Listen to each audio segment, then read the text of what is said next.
Hello friends, good morning সবাইকে।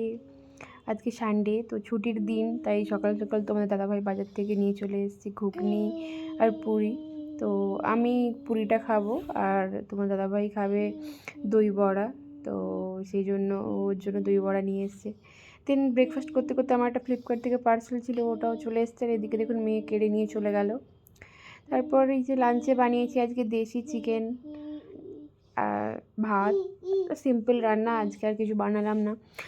আগের দিন দেশি চিকেনটা নিয়ে এসেছিলাম, তো সেটাই ভাবলাম দুপুরের ঝোল ভাতই খাবো।